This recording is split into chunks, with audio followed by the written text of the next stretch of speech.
25 contemporary ceramicists born outside Britain and now living in the UK considered the heritage of their birth and cultural origins in terms of the development of their professional identities. These artists share a common language, that of making, clay, and creativity. They were specifically asked whether the act of developing an artistic voice had helped them to feel more a part of society here. Are they at home in Britain? Is this a home from home? Had being an artist made the transition into a new life easier? Almost all answered in the affirmative. Judging from the testimony, there is no typical experience of making a home from home.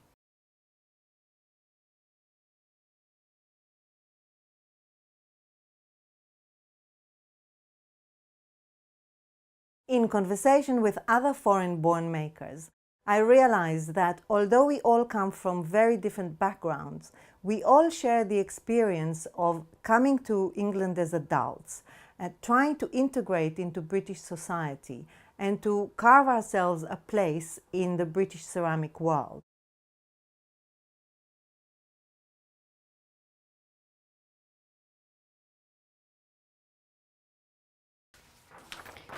In 1997. London is very multicultural, and where I was born, I only see Japanese people like me. Summer 1978. What I was looking for when I came to Britain was searching for a new life. 1999. When I first arrived from Brazil, I knew that I was already a potter, so I could make pots, but I didn't have a voice. 2005. Yeah, when I was young in my hometown is surrounded by mountains and river, really like a countryside. And there's nothing about the modern things. 1981. So I was in Britain for about a year when I realized that I would say something to someone and they would sort of draw back. And when I looked at it, I realized that what was happening was I was crossing a threshold of intimacy that the British don't cross. 1972. My culture, or my native country culture, is not very ceramic oriented. 1999. I'm an architect. I studied architecture in Brazil, and when I decided to move to England, I thought it wouldn't be easy to carry on being an architect. 1982. I feel that my Jewish and Israeli roots are very sort of prominent in my work, and maybe I feel, I mean, I don't know, I haven't thought about it before, but maybe I feel I shouldn't let go. 1996. So growing up in a country like Syria and in a city old and beautiful as Aleppo, I was, as a child and all the way through, surrounded by these archaeological sites. 1985. I often forget that I'm not from here, and am surprised when people react to me in a certain way when I open my mouth.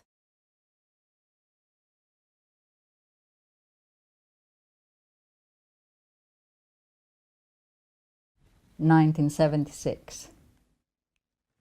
Studio pottery was not something that excited me or I knew anything about when I came to Britain. In fact, I was really attracted to the material rather than somebody's work. So it was clay really that did it for me. 1985. So I had some kind of understanding. I wasn't so much drawn to the country pottery or pottery with the Eastern influences. I was more drawn to the modern, more sculptural pieces like Jacqueline Poncelet or Carol McNichol. It gave me something I felt I could belong to and also have room to express myself within it. Never influenced me. I always admired it, but never influenced me, because my inspiration and my focus is in a different kind of way to express myself with porcelain. I like to work in large scale installations and big quantities of pieces, and I always liked it. And no, definitely it never was something like an inspiration, but I always admired it. 1990. No, I was not. I was not aware of the long tradition and interesting tradition of British studio ceramics at all in Austria. 1973. I had a different idea about ceramics, which in a way I had picked up in Spain and the African influences. So I did not feel particularly influenced by the Leach tradition, but wanted to much more explore material and the elemental processes of ceramics. Here you are within the Leach tradition, you're within the British studio pottery tradition or the British studio ceramics tradition, or you're not. You know, you may be from one school or another school, whatever. And I think it's slightly easier to identify yourself within this world. 1969. British studio pottery has been very informative in my learning of ceramics and art and clay. And of course, I came across Bernard Leach and the whole Oriental tradition that he brought with him, and Hamada. And that tied up with a previous interest that I had from a very young age of Japanese culture. I suppose I was always aware of the British studio pottery tradition, because there's a large school of potters in America who either came to work with Leach at St. Ives in the 60s and 70s, people like Ken Ferguson and Walter Mackenzie, and for every beginning potter in America, they are very much at the forefront of what you look at and think about. When I came here, I accidentally came across ceramics, and it was like falling in love with it. If I were in Japan, I have to follow what other people do. The concept behind my work is restriction in life. And I think women feel that much more than men in society. I try to deny it. I try to walk away from it. I came from a very working class family where you don't become an artist. It's just not the thing to do. So I pushed it aside, and it just came back into my life. Quite by accident, just seeing a ceramic show, and it was a eureka moment where I thought, this is it, that's what I want to do. I think if I had stayed in Iran, maybe I would have started to use this concept on my work much earlier, because restrictions are felt so badly, even in Shah's time, that we were much, much freer than Persian women now in Iran. Generally, my work, I use a lot of politics. It's very essential in my work, and I take ancient story, ancient narratives, and bring them back to our present day. I was coming from a country which had a lot of conceptual art at that time, but also I was surrounded all my childhood by the socialist realism type of art, which was very figurative, very expressive, in some ways limiting, but quite fascinating. So my mixture of influences is very strange and very unusual. Also experienced contemporary architects in Germany, Bauhaus architects, Mies van der Rohe, Corbusier and Niemeyer. I learned to make pots in the early 1980s, late 70s, when American studio pottery, there's a lot of California influence, a lot of sort of funky things going on. I feel that my forms are very non-traditional. I hope that they still sort of leave room for a particular ritual of serving food. The texture for me is very important because my interest in archaeology and digging this archaeological artifact and see the evidence and the fingerprint of time on the object, it's very nice things that you could add to sculpture and give you depth of time and make things speak in a different way. So I think water, because I grew up on a beautiful lake, so water is really one of my biggest inspirations. See if I can extract something from the lump of clay and see if it will have a little soul. I might be thinking of a dog or a cat or an animal or a person, and then try to discover it within. But then beyond that, I do love colour, and I love looking at English painters, frescoes, all kinds of painting really, from current to old, let's say medieval paintings, and to try with the paint to bring out the character of the piece that I'm trying to form. After Germany, the experience of Spain was quite different. It was barren. I was confronted with the earth colors of clay, from yellow to black to red. And it was just a completely different experience, and it was very exciting. Wabi-sabi is a beauty of impermanence and the balance between nature and human, or all the things that exist in the world, and nothing is actually still, it's always moving. You can actually see cheeks.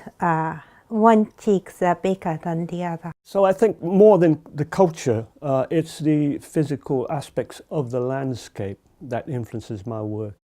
It took me a lot of effort taking one of my sculptures and smuggle it into the highest building in town, which is that tower, and that was used as a sniper post. Developing this work, it's been a way of giving me a voice to express that need for intimacy that I find living here, that I might not otherwise have. Looking back on my childhood in France, making was always a part of my upbringing. My grandfather had a huge workshop making carts, furniture, barrels, and I spent all my summer making things. So the making is sort of, I think in my blood, it was always there. I remember myself being 6-year-old and going to the lake behind our house and just digging some clay out to make little plates and pots for my dolls. And just being with clay has been always in my mind, but I never had the opportunity in my hometown. One of the things that I can do here that I might not be able to do in America is that I can be slightly quieter. It is a deeper, more thoughtful way of expressing yourself, I think. And that's what happened here. I had time to go inside. The seasons help. So in the winter, you are indoors, you are inside the studio, you are working. There is not a bubbling scene outside that pushes you out. You are in that space and you are working. So that's what happened in England. I was able to go deep into my roots. And when I go back to Brazil and see my early pots, it's all there. The idea of music and ceramics somehow, for me, has a very intricate relationship. There is this kind of tactile sense that I utilize both in my music and in my ceramics. Also, when decorating using the brush, it's like the movement of the bow. You know, all that is translated into the visual part of things. My background is it's industrial design, so function is very important. But I like to break the idea of function. So the things that a jug doesn't need to be round; it can be any shape. It just needs to pour. Yes, I can see links between architecture and ceramics. It's made by bits. So I throw the work, different pieces with different textures, and then I cut and then I join them. And if you think, the Brazilian favelas are exactly like that. Because I love repetition, I always liked it. And doing this commission, which was small spheres made of hundreds of discs each one, and I think I made 50,000 discs, was something really big. And it just opened my mind to start to work with big quantities and large scale. And when I came here and I discovered this beautiful flexible porcelain from Stoke-on-Trent, I decided to, in a way, I slightly changed the style I worked and started to do something more organic, more floral, and work only with white porcelain. I explore how to manipulate the perception of three-dimensional form by different arrangement of tonal band. So I use 18 different gray. There appear illusory optical effects, and then those effects influence the three-dimensional form. Majolica, which is what I use, is a technique which is very broad in Europe, but also in Britain, because there was the tin glaze in Lambeth, for example. There is the Delft tradition, so it was used in the north as well as in the south. And my journeying from south to north and north to south seems to take it both ways. Turn it over, and then if there is nothing or not perfectly finished, they may disappoint it. So I always want to people surprised. When you kind of narrow the things down, this wrinkle will the wrinkle makes the top uneven, and usually people cut it, but I just keep throwing and not collect the top so that it will kind of stretch how it was wrinkled. So that's kind of a natural way things grows, and usually ceramicists cut and make it even, but I like how it is.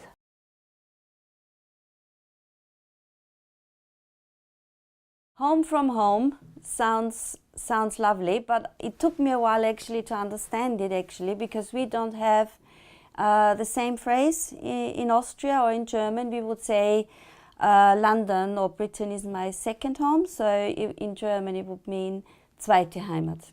집에서 집으로. Yeah, but I don't know about how, what different meaning inside.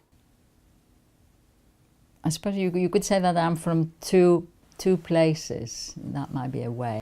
از این خونه به اون خونه. Lach. No, it's difficult. I can't find the right translation. Home would be lar, and but it doesn't make sense to say lar de lar. No. In English, you have the word home and the word house, and in Greek, you mostly use the word house, which can also mean home.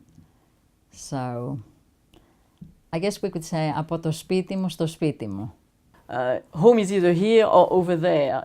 They're quite separated in my mind. I don't know if the home means where you were born, and if it's just where you are born, it could be anywhere, and I just can't translate the home from home. I can't think of a direct translation. I really can't. You know, my home is here, my physical home, but I suppose my mental home, the home that belongs to my heart, my culture, that's very deep, that's so deep in some ways that I haven't asked for British nationality, is over there on the other side of the channel. When you live in another country, it sensitizes you to things. It gives you a different perspective. So yes, you do look at things differently. You see things differently. You see things that maybe people who are born and bred in that country don't see. It also gives you the same perspective when you go home to your home. You have the outsider's view. So we tend to have that sort of slightly outsider's view, and it tends to bring things to the forefront that maybe wouldn't necessarily be there. In all these years that I've lived in United Kingdom, I've been back to Iran. I visited Iran only twice. And that was a long time ago. It was, I mean, revolutions happened 37 years ago, and it was even before that. So for me, this environment is what I've lived in. It is what I am now, I think, is what Britain has made me. Yes, this is home. I think for me now is that if I go back to Persia, there I might say I'm home from home. When I came back from Korea, and I felt more comfortable to land on to Cardiff. I don't know why. That's why I can say the Cardiff is my second home. I have always been an American living in Britain. It took me over 30 years before I finally took out citizenship, and I only did it because of the immigration problems of today. I still feel very French, and I probably feel even more French because of Brexit. You know, it's been a terrible shock to feel that this country is leaving Europe. And if I feel anything strongly, actually I feel European. That has changed slightly, and it's becoming a slight worry for me, up to the point where I subconsciously feel that if somebody asks me, where are you from, that I don't know what will follow. Might become more of a more national society rather than an international society. My future is in Britain because I become British just a couple of days ago. I have moved around, but the studio never moved. The studio is home, and happens that the studio is in London. My things is always there. House can move, but the studio is home. We never imagined that this project would be so topical or poignant. As curators, we have not sought predetermined answers. Our aim has simply been to frame the discussion and to spark and encourage reflection. We wanted the makers' voices to sing out.